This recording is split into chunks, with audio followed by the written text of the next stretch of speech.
નમસ્કાર, star India TV ન્યૂઝમાં આપનું હાર્દિક સ્વાગત છે। આપ જોઈ રહ્યા છો સ્ટાર ઇન્ડિયા ટીવી ન્યૂઝ, સત્યની વાતે સત્યની સાથે।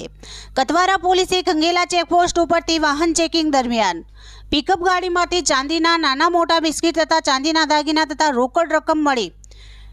2.19 કરોડ ઉપરાંતનો મુદ્દામાલ સાથે 3 ઇસમોને ઝડપી પાડ્યા છે।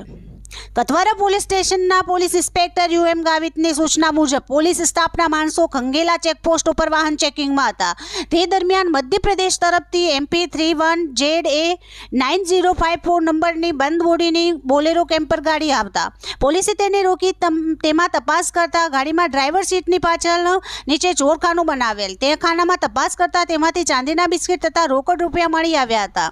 જેથી પોલીસે ગાડીમાં સવાર 3 ઇસમો પાસે કોઈ આધાર પુરાવો હોય તે રજૂ કરવાનું જણાવતા તેમની પાસે કોઈ બિલ કે આધાર પુરાવો રજૂ કરેલ નહીં અને ગોળ જવાબ આપી ગલાતલા કરતા પોલીસે ₹75,60,000ની કિંમતના 108.459 કિલોગ્રામ વજનના નાના મોટા ચાંદીના બિસ્કિટ તથા ₹1,38,47,490ની અલગ અલગ દરની ચલણી નોટોના બંડલો તથા ₹5 લાખની કિંમતની બોલેરો કેમ્પર ગાડી મળી કુલ ₹2,19,07,490ના મુદ્દામાલ સાથે ઉત્તર પ્રદેશના ઝાંસીના ગાડી ચાલક વિરેન્દ્ર કુમાર, રામલાલ શર્મા, મનીષ કુમાર, રામેશ્વર પ્રસાદ ગુપ્તા તથા રાજુભાઈ શ્રી કાલિકા પ્રસાદ પટેલની અટકાયત કરી વધુ તપાસ હાથ ધરી છે। Star India TV news Limbdi reporter Krishnakant Modhiya, જિલ્લા દાહોદ।